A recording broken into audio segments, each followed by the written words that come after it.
Bonjour à tous, c'est Enzo des Critiques d'Enzo et aujourd'hui on va parler de La planète des singes de 1968 de Franklin Schaffner.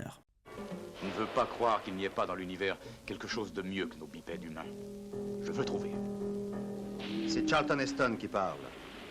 Envoie un dernier message. Dis à la Terre que nous avons atteint notre but.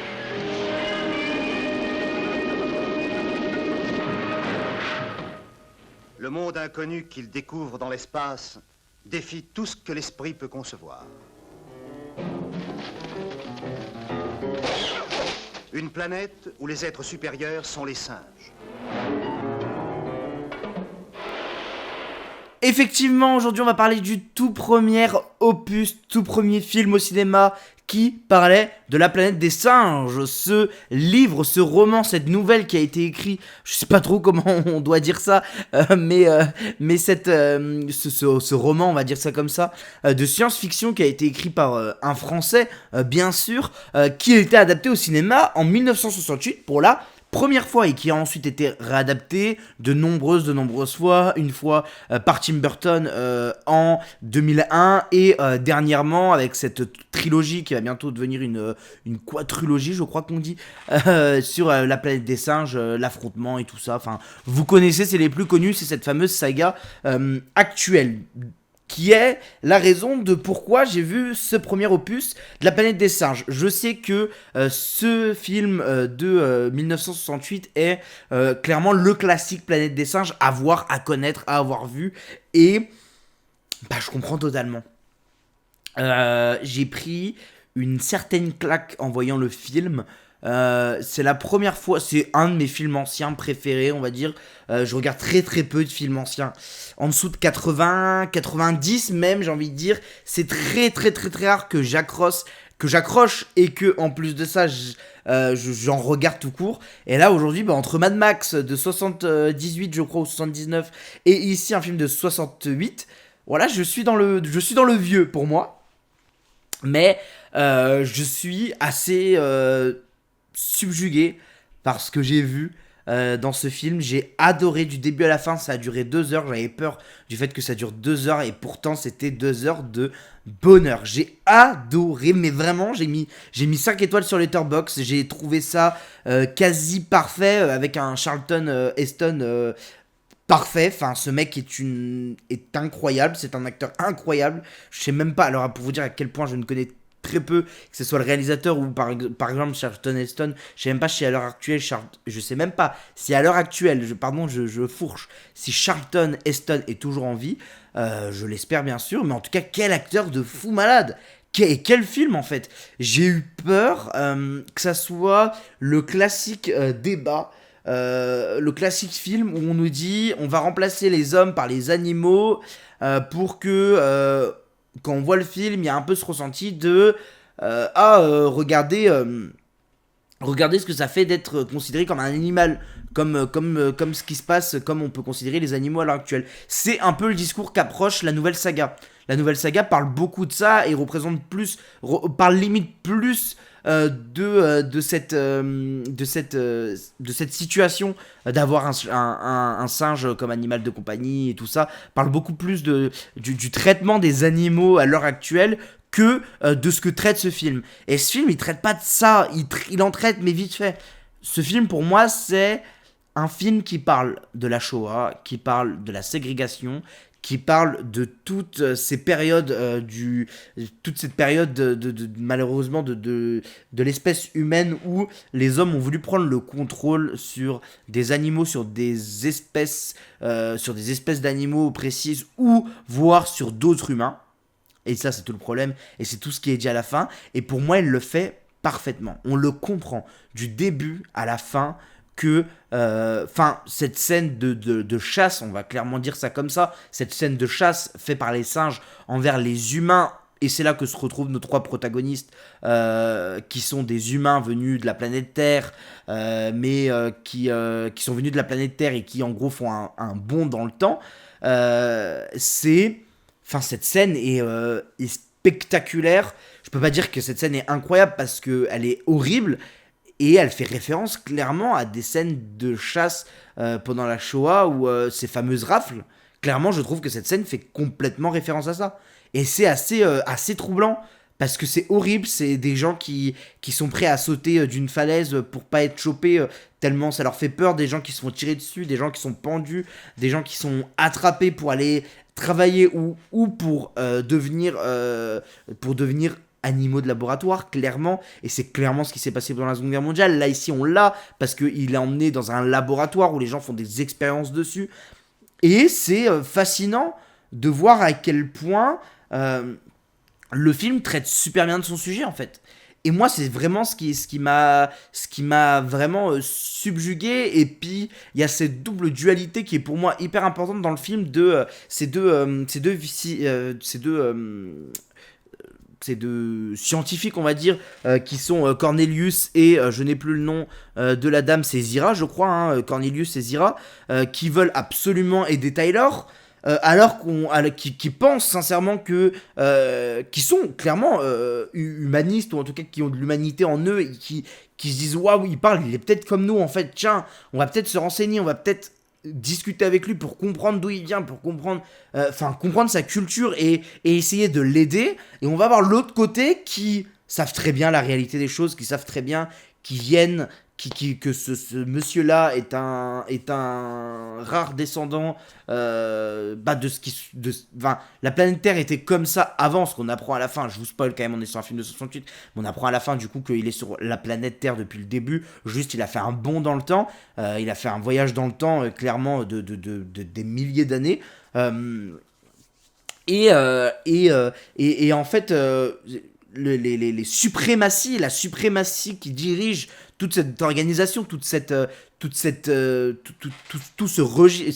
régime totalitaire envers où les singes dominent, tous ces personnes-là qui sont mis par des orang-outans, si je me trompe pas. Assez marrant de dire que tous les singes sont égaux. Il y a une petite ref là-dedans, à bout d'un moment, où on dit ouais, les singes, pas tous les singes, hein, parce qu'on voit bien qu'il y en a qui dominent. Ces personnes-là qui dominent, eux, savent la vérité, savent que effectivement il a fait sûrement un voyage dans le temps et que ce mec-là était ce qu'était avant la planète Terre, avec des hommes qui savaient parler et qui avaient un esprit intellectuel, et eux refusent de s'intéresser à sa culture, de s'intéresser à ce monsieur, et veulent absolument le tuer ou faire des expériences dessus. Et c'est tout ce qui est dit dans cette dualité, et on a limite à bout d'un moment, le film se transforme en film procès, il y a des scènes qui sont incroyables, la scène de course-poursuite, de fuite qui dure une dizaine de minutes en plein milieu du film, est incroyable, mais sincèrement, avec les premières paroles qui font de cette scène une énorme scène, quoi. Elle se termine sur le protagoniste Tyler qui n'avait plus la parole parce qu'il s'est fait tirer une balle dans le cou, qui d'un coup parle, et tout le monde est en mode waouh, il sait parler. Et j'aime beaucoup aussi Cornelius qui au début est assez contre cet avis. Il dit oui, c'était ma théorie, mais ma théorie peut pas tenir debout, on m'a dit que non, et il est contre ça, il comprend pas ce qui se passe, il veut pas suivre sa femme dans son avis, et qui pourtant à la fin la suit, et toute cette fin de film où ils partent vers cette zone interdite qu'on comprend petit à petit qu'en fait c'était des endroits où il reste des vestiges de ce monde humain qui a existé avant, et c'est pour ça que les singes ne doivent pas aller là-bas, et quand on suit tout ce qui se passe, c'est génial. Je trouve que les sujets qui sont abordés dans le film sont vraiment vraiment bien, et je viens de le voir, donc est-ce que je suis pas un peu perdu dans toutes mes idées?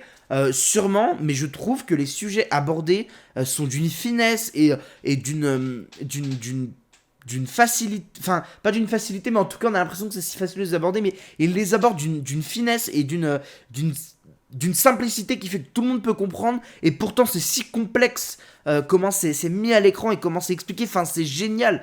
Il y a des choses qui sont vraiment vraiment vraiment géniales, et en plus de ça on a une écriture parfaite, le moment où on a une scène de procès qui, je trouve, est géniale. Moi, elle m'a happé complètement, cette scène de procès.